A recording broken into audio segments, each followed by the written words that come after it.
दिवाली क्यों मनाई जाती है, जाने रोचक कहानियाँ और परंपराएं। दिवाली के त्यौहार को दीप पर्व अर्थात दीपों का त्यौहार भी कहा जाता है। दीप पर्व अथवा दिवाली क्यों मनाई जाती है, इसके पीछे अलग अलग कहानियाँ हैं, अलग अलग परंपराएं हैं।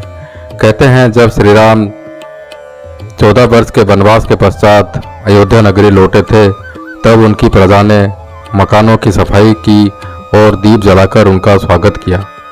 दूसरी कथा के अनुसार जब भगवान श्री कृष्ण ने नरकासुर का वध करके प्रजा को उसके आतंक से मुक्ति दिलाई, तो द्वारिका की प्रजा ने दीपक जलाकर उनका धन्यवाद किया। एक और परंपरा के अनुसार सत्ययुग में जब समुद्र मंथन हुआ, तब धन्वंतरी और देवी लक्ष्मी के प्रकट होने पर दीप जलाकर आनंद व्यक्त किया गया। जो भी कथा हो, ये बात निश्चित है कि दीपक आनंद प्रकट करने के लिए जलाए जाते हैं। ये खुशियाँ बांटने के काम करते हैं। भारतीय संस्कृति में दीपक को सत्य और ज्ञान का द्योतक माना जाता है, क्योंकि वो स्वयं जलता है पर दूसरों को प्रकाश देता है। दीपक की इसी विशेषता के कारण धार्मिक पुस्तकों में उसे ब्रह्मा स्वरूप माना जाता है। ये भी कहा जाता है कि दीपदान से शारीरिक एवं आध्यात्मिक शक्ति प्राप्ति होती है। जहाँ सूर्य का प्रकाश नहीं पहुँच सकता, वहाँ दीपक का प्रकाश पहुँच जाता है। दीपक को सूर्य का भाग सूर्यांश संभवो दीपः कहा जाता है। धार्मिक पुस्तक स्कंद पुराण के अनुसार दीपक का जन्म यज्ञ से हुआ है। यज्ञ देवताओं और मनुष्य के मध्य संवाद साधने का एक माध्यम है। जब सूर्य का जन्म हुआ, तब उसने संपूर्ण दिवस संसार को अपने प्रकाश से आलोकित किया। जैसे जैसे उसके अस्त होने का समय समीप आने लगा, उसे ये चिंता होने लगी कि अब क्या होगा। उसके अस्त होने के पश्चात दुनिया में अंधकार फैल जाएगा। कौन मानव के काम आएगा, कौन उन्हें रास्ता दिखाएगा। सहसा एक आवाज़ आई, आप चिंतित ना हो, मैं हूँ ना, मैं एक छोटा सा दीपक हूँ, पर प्रातःकाल तक अर्थात आपका उदय होने तक मैं अपना सामर्थ्य भर संसार को प्रकाश देने का प्रयत्न करूँगा। सूर्य ने संतोष की सांस ली और अस्त हो गए। दीपक का आरंभ कब हुआ, कहाँ हुआ, ये निश्चित रूप से कहना कठिन है। अनुमान है कि प्राचीन समय में जब मानव ने अग्नि की खोज की होगी, तभी दीपक अस्तित्व में आए होंगे। आरंभ में खास फूस के बांधकर जलाया गया और प्रकाश प्राप्त किया गया।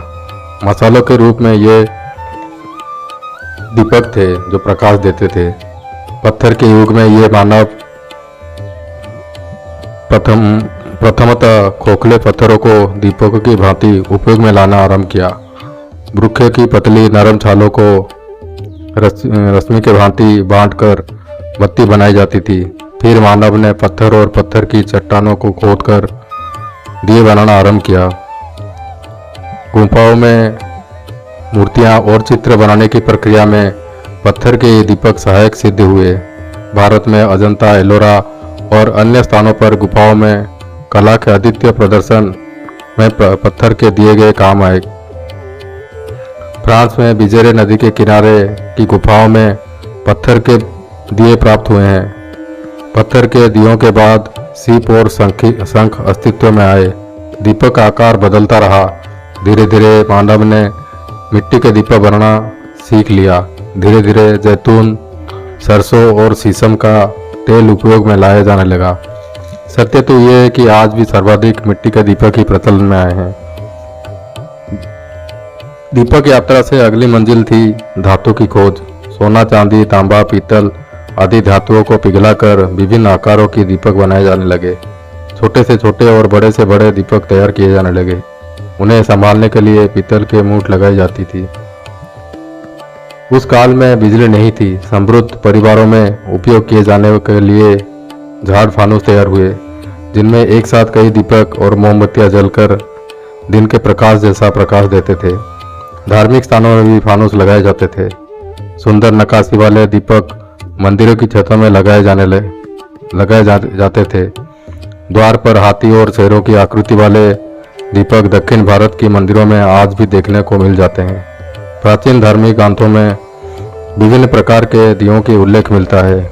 महाभारत में रात्रि के समय जब घटोत्कच से युद्ध हुआ, तो दुर्योधन ने सैनिकों को हाथों में जलते हुए दीपक रखने का आदेश दिया था।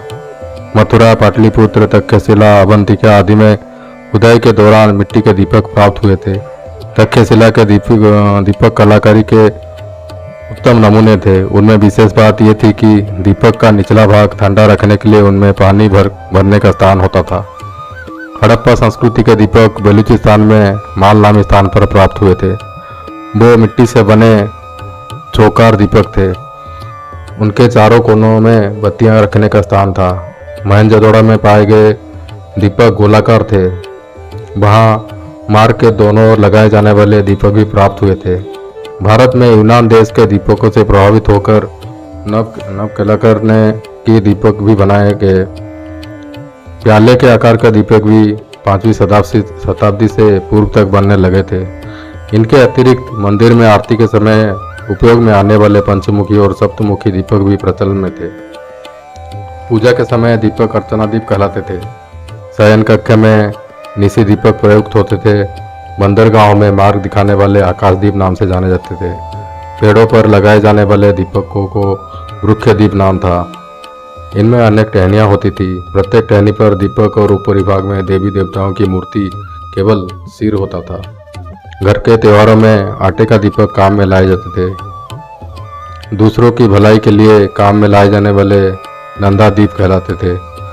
कलहण की राज तरंगिणी में धनिकों के घर में मोती मानिक के दीपक मणिदीप इस्तेमाल किए जाते थे। सुंदर स्त्रियों के रूप में दीपांगना अथवा दीप लक्ष्मी ऐश्वर्य को दर्शाते थे। भारत के विभिन्न राज्यों के दीपक अपनी अपनी अलग पहचान रखते हैं, जैसे व्याघ्रदीप उड़ीसा, राजलक्ष्मी दीप बंगाल, मयूर दीप राजस्थान, कनकदीप बिहार, नागदीप महाराष्ट्र आदि बहुत प्रसिद्ध हैं। भारत में पुणे महाराष्ट्र का केलकर संग्रहालय और ग्वालियर मध्य प्रदेश का प्रिंस ऑफ वेल्स म्यूजियम अपने दीपक संग्रह के लिए प्रसिद्ध है। महात्मा बुद्ध की माता श्री मायादेवी के शयन कक्ष में रहने वाला लकड़ी के खंभे पर गांधार शैली में बना हुआ दीपक भारत का सबसे बड़ा दीपक है। मिस्र देश के सम्राट क्लोरोस के महल में एक इतना बड़ा दीपक था जिसका प्रकाश 200 मील तक जाता था। रोम के एक मकबरे से एक ऐसा दीपक प्राप्त हुआ जो कि 2000 वर्षों से जल रहा था। मिस्र के पिरामिडों, रोम और ब्राज़ील के मकबरों, मेक्सिको की घाटियों, मेसोपोटामिया के पुराने कब्रों के भीतर से जलते हुए दीपक प्राप्त हुए थे। कब्रों में मृत शरीरों के साथ जलते हुए दीपक रखे जाने के पीछे ये श्रद्धाभाव था कि मृत्यु के पश्चात आत्मा को अंधेरे में भटकना ना पड़े। उस काल में ऐसे प्रतिभाशाली रासायनिक वैज्ञानिक मौजूद थे जिन्होंने बिना ऑक्सीजन बिना तेल के जलने वाले दीपक बनाए जो वर्षों तक जलते रहे। आधुनिक वैज्ञानिक ये मानते हैं कि सोडियम एंटीमोनी, सोना, पारा, प्लैटिनम और गंधक मिलाकर वो रसायन तैयार किया जाता था। ऑक्सफोर्ड यूनिवर्सिटी के कुछ वैज्ञानिकों ने इस संबंध में कई प्रयोग किए। उन्होंने मिथाइल अल्कोहल और फास्फोरस सल्फाइड का मिश्रण तैयार करके दीपक में भरा और दीपक 3 महीने से अधिक जल ना सका। उनका समस्त प्रयोग निष्फल हुआ। अब कुछ और आश्चर्यजनक दीपों के कहानियां सुनते हैं। 1804 में इटली की सिसिली टापू के गांव में एक किसान के खेत में एक मकबरा मिला। मकबरे का छत और द्वार शीशा और अन्य धातुओं से बंद किया हुआ था। जब छत तोड़ी गई तो सब ये देखकर हैरान रह गए कि मकबरा रोशन था।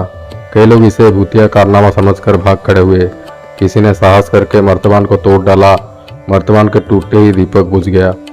मकबरे से मिला कागजों के अध्ययन से ज्ञात हुआ कि वह दीपक सैकड़ों वर्षों से ऐसे ही चल रहा था। इतिहासकार विलियम कामडेल ने मेसोपोटामिया के एक मकबरे में पाए जाने वाले प्रज्वलित दीपक संबंधी जानकारी देते हुए लिखा, उस दीपक में तेल के स्थान पर पिघला हुआ सोना भरा था। इससे यह निष्कर्ष निकलता है कि प्राचीन काल के रसायन शास्त्री सोने को एक ऐसे मिश्रण में परिवर्तित करने की कला से परिचित थे जो वर्षों तक दीपों को प्रज्वलित रख सकता था। इतिहासकार लायंस बेन ने अपनी पुस्तक मेक्सिको की संस्कृति में देवी की एक मंदिर में पाए जाने वाले दीपक के बारे में लिखा है। वह दीपक मिट्टी का बना हुआ था जो आपस में जुड़े हुए 2 बर्तनों में बंद थे। एक बर्तन पर सोने की परत तो दूसरे पर चांदी की परत चढ़ी हुई थी। तेल के स्थान पर एक अपरिचित मिश्रण भरा हुआ था। उन बर्तनों के लिखी हुई जानकारी से ज्ञात हुआ कि राजा ने देवी अगस्टा के लिए वो दीपक श्रद्धापूर्वक पेश किया था और जो बरसों से रोशन था। सेंट अगस्टाइन ने सौंदर्य की देवी वेनस के मंदिर में जलने वाले दीपक का उल्लेख किया था, जो न जाने कितने हजारों बरसों से जल रहा है।